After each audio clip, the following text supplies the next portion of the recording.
অতিরিক্ত কাউকে বিশ্বাস করো না, অতিরিক্ত কাউকে ভালোবাসো না, অতিরিক্ত কারো প্রতি আশা রেখো না। কারণ এই অতিরিক্ত শব্দটি একদিন তোমাকে অনেক বেশি কষ্ট দিতে পারে। একজন ভালো নারী দরিদ্র স্বামীর সাথে ধৈর্য ধরে থাকতে পারে, কিন্তু তার প্রতি খারাপ আচরণ করলে সে আর ধৈর্য ধরে থাকতে পারে না।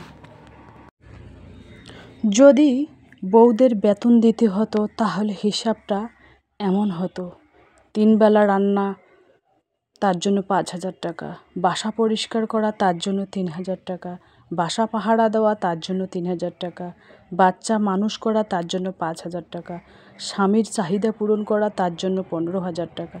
মোট কত হচ্ছে জানেন? 31,000 টাকা। তাহলে আমরা তো ফকির হয়ে যেতাম। তাই বউকে শুধু দায়িত্ব ভেবো না, ভালোবেসে সম্মান দিন। ছোট্ট কিচেন যেভাবে সব সময় গুছিয়ে পরিপাটি করে রাখি, স্পেশাল ভর্তা রেসিপি, স্মল কিচেন অর্গানাইজেশন। তো আমি আমার ছোট্ট কিচেনটা কিভাবে পরিষ্কার পরিপাটি চকচকে ঝকঝকে করি সেই ব্লগটাই আজকে তোমাদের কাছে শেয়ার করব। তো নতুন দিনে নতুন আরেকটি ব্লগ ভিডিও নিয়ে হাজির আমি আপনাদের মাঝে। সাভানা, ভারতের ছোট্ট একটা গ্রাম শীতলকুচি জেলা থেকে বলছি। তো welcome back to my channel. আসসালামু আলাইকুম। তোমরা সবাই কেমন আছো? আমি আশা করি তোমরা সকলে ভালো আছো। আলহামদুলিল্লাহ, আমিও ভালো আছি আর আমার পরিবার পরিজনদের নিয়ে আলহামদুলিল্লাহ আমি ভালোই আছি। আর আমার প্রাণপ্রিয় কলিজা আপু ভাইয়ারা, তোমরা সবাই কেমন আছো? আমি আশা করি তোমরা সকলে ভালো আছো। তো চলো, বরাবরের মতো আজকেও একটা ব্লগ নিয়ে আসলাম। সকাল থেকেই শুরু করে দিলাম।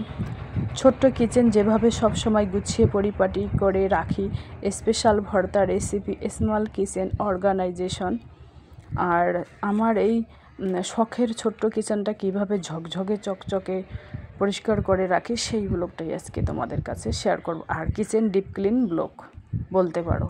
আজকে কিচেনটা আমি ডিপ ক্লিন করব, মশলার জারগুলো ডিপ ক্লিন করব।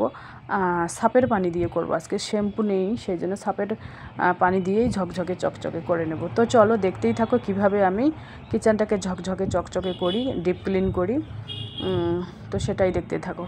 আজ অনেক দিন হলো কিচেনটা ডিপ ক্লিন করা হয় না, তো আজকে সেই সময়টা পেয়েছি। কারণ আজকে 7 সকালে উঠেছি, ভাবি যে আগে সংসারের কাজে হাত দেওয়ার আগে কিচেনটাই আগে ডিপ ক্লিন করে নিই, তারপরে বাদবাকি কাজ শেয়ার করব তোমাদের কাছে।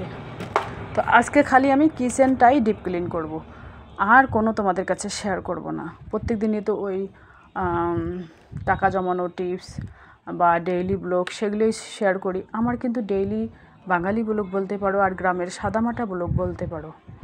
তো সেই জন্য আমি ভাবছি যে না, তোমাদের কাছে আমি শেয়ার করি এই কিচেনটাই আর কি পরিষ্কার করা। আর যে গ্যাস চুলাটা মুছে নেব, ইন্ডাকশানটা মুছে নেব, রাইস কুকার মুছে নেব, গ্যাসের চুলার যে ইয়েগুলো আছে ওইগুলোও মুছে নেব।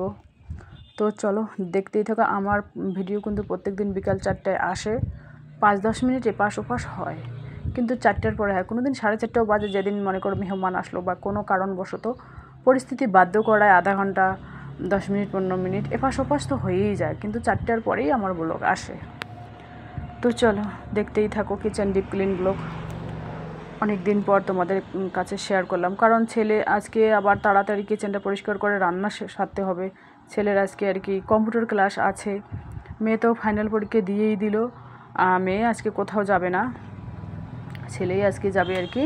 সেই জন্য আর কি তাড়াতাড়ি কিচেনটা আর কি ডিপ ক্লিন করে নেই। এখনও মেয়েও ঘুম থেকে ওঠেনি, ছেলেও ঘুম থেকে ওঠেনি। তার আগে আমি উঠেই আগে কিচেনটাতে ধরেছি, বাদে বাকি খবর পড়ে, মানে কি রান্না করব না করব ওইগুলো পরের ব্লকেই তোমাদের শেয়ার করব। এই ব্লকে কোনো কিছু শেয়ার করব না। আর আমার আব্বা মা আজকে যাবে মকসুরাতের জামাত। আমার আব্বা মা কিন্তু প্রত্যেক মাসেই 2বার 3বার 4বার এরকম করে যায়, মানে মহিলা জামাত পুরুষ জামাত নিয়ে যায়, মানে 5 জোড়া করে নিয়ে যায়, মানে 10 জন যায় আর কি সাথে। আমার আব্বা মা সহ আর কি 10 জন যায়, 5 জোড়া এরকম। আগে তো নেচাপ ছিল, মাসে একদিন নেচাপ যেত আমার আব্বা। এখনও নেচাপ যায়, আবার ওই ডাক পড়ে ওখানে যায় হেড। আমাদের গ্রামের মধ্যে আমার বাবা মাই কিন্তু হেড, মকসুরাতের জামাত শুরু হয়েছে। অনেক আগেই শুরু হয়েছে। আমার যখন শাশুড়ি মা বেঁচে ছিল তখন থেকেই কিন্তু, তার আগের থেকেই কিন্তু জামাত চালু ছিল। আমার শাশুড়ি মা তো নেই, সেই জন্য আমার শাশুড়ি আর আমার মায়ের মধ্যে খুব মিল ছিল। এরা দুজনে কোথাও গেলে দুজনেই একসাথে যেত, কিন্তু কারণবশত আমার শাশুড়ি নেই। তো এই যে দেখুন, এবার আমি মশলার ডিব্বা, আচারের ডিব্বা এগুলো একটু চকাচক করে নেই, কারণ ঝকঝকে চকচকে পরিপাটি না হলে ঠিক ভালোই লাগে না। পরিষ্কার পরিপাটি হচ্ছে ইমানের অঙ্গ, তাই না? আর এই আচারগুলো অনেক দিন হয়ে গেল, তো খাই মাঝে সাঝে, আবার খাই, কোনো সময় খেয়াল থাকে কোনো সময় থাকে না। আজকেই আচারের ডিব্বাটা ওই বাইরের টেবিলে রাখবো, কারণ সামনের টেবিলে রাখলে না খেয়াল থাকে, আর যদি একটু সাইডে থাকে তাহলে দেখা না গেলে কি খাবো, সেই জন্যই আর কি। তো গরম যা পড়েছে, যদি একটু বৃষ্টি আসে, বাপরে বাপ যা গরম লাগে, খুব খারাপ লাগে। বৃষ্টি থামার পর যা গরমটা ছাড়ে, আর ওই সময় যদি কারেন্ট যায়, দুর্দান্ত গরম লাগে, দুর্দান্ত গরম। আর গরম বেশি দিন নেই, ভাদ্র মাসের আর বেশি দিনও নেই, অল্প কয়েকদিন আছে আর কি ভাদ্র মাসের। আর এই ভাদ্র মাসে তালের পিঠা একদিন খেয়েছি, আরও খেতে হবে। আমার এখনও তালের পিঠা খাওয়া হয়নি। তালের খিরসে একদিন বানিয়ে খাবো, বা পায়েস একদিন বানিয়ে খাবো। তালের পায়েসটা খাওয়ার খুবই ইচ্ছা। আর তালের পাল ভালো করে রান্না করে রেখে দেবো, 2-3 দিন মুড়ি মাখা দিয়েই খাবো। তালের পাল মুড়ি মাখা খেতে ইচ্ছে করছে। তো আর 2টো তাল কিনে নেব। আমার বাড়ির পাশে তাল আছে, ওখানে 15 টাকা করে এর আগে কিনে নিয়েছিলাম 2টো। তো এবারও আর কি 2টোই লাগবে, একটা মুড়ি মাখা দিয়ে খাবো আর একটা পায়েস বানাবো। তো সিজনের ফল তো খেতেই হবে, তাই না? সিজনের যে ফল, সেই ফলটাই কিন্তু শরীরের পক্ষে লাগে, খেতে হয়। তো এই যে বড় বড় ডিব্বাগুলো এগুলো কিন্তু শুকনো ন্যাকড়া দিয়ে মুছে রাখি। আজকে ভাবলাম যে না, একটু সাপের পানি দিয়েই ডিপ ক্লিন করে নিই। আমি কিন্তু এই পানির সাথে অ্যাড করি কোনো সময় নিম পাতা, সোডা ইউজ করি, কোনো সময় শ্যাম্পু ব্যবহার করি। তো আজ তো হাতের কাছে নেই, শ্যাম্পু নেই, নিম পাতা গুঁড়ো করা আছে, কোথায় যেন আছে, খুঁজেছি কিন্তু পাইনি নিম পাতা। সেই জন্য ভাবলাম যে না, যেটা আছে সেটা দিয়েই আর কি ডিপ ক্লিন করে নিই। ডিপ ক্লিন করার কথা, চাই সাপের পানি হোক আর কিসের পানি হয় হোক। এই যে কারেন্টটা এক্ষুনি চলে আসলো, আর লাইট চলে আসলে বেশ ভালোই লাগে, কারণ কারেন্ট চলে গেলে না খুব খারাপ লাগে। কারেন্ট যাবার সময় আমার যেহেতু এই রুমের মধ্যে থাকা, খাওয়া, রান্না, কিচেন, ফ্যানও এই রুমেই আছে, তো সেই জন্য আমি রান্না করার সময়ও ফ্যান চালু করে দিই। আর মোছামুছির ক্ষেত্রে তো হয়ই, আমি যখন এই রুমটা পরিষ্কার করে মোছামুছি করি তখনও কিন্তু আমি পাখা চালু করে দিই, 5 মিনিটের জন্য শুকে যায়। আর যদি পাখা চালু না করি তাহলে যে ঘরটা মুছলাম ওটা একেবারে সোপ দাগ হয়ে যায়, পায়ের ভালোই লাগে না, কেমন যেন লাগে। সেই জন্য আমি ঘর মোছার আগেই পাখা চালু করে দিই। তো এভাবে আর কি তেল মশলা চিটচিটে ভাবগুলো যেগুলো আর কি খুব নোংরা হয়ে গেছে, সেইগুলো এভাবে ডলে পরিষ্কার করতে হয়।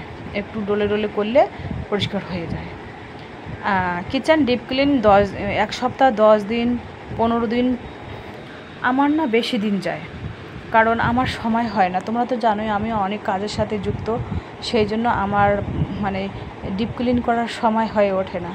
প্রতিদিনে একবার হলেও শুকনো ন্যাকড়া দিয়ে মুছে ফেলি, তাহলে আমার 1 সপ্তাহ, 10 দিন বা 15 দিন আরামসে থেকে যায়।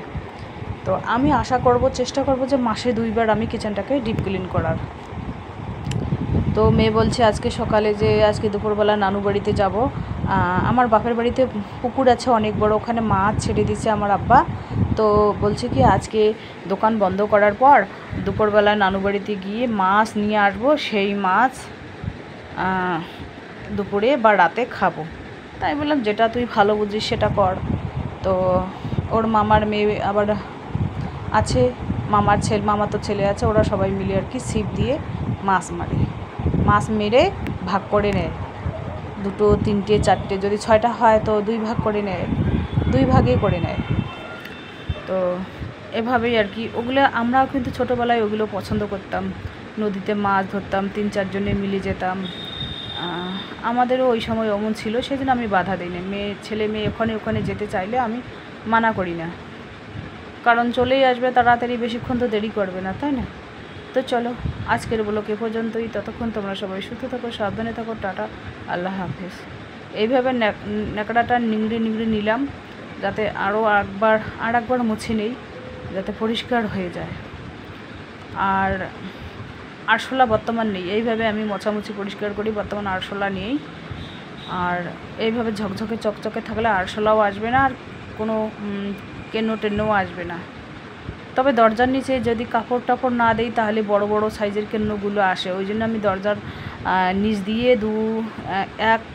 এক আঙ্গুলের মতো ফাঁক আছে, তো সেই 1 আঙ্গুল সোয়া আঙ্গুল এরকম হবে, ওই ফাঁক দিয়ে কিন্তু কেন্ন আসে, তারপরে আমি কাপড় দিয়ে দিই, এখন আসে না।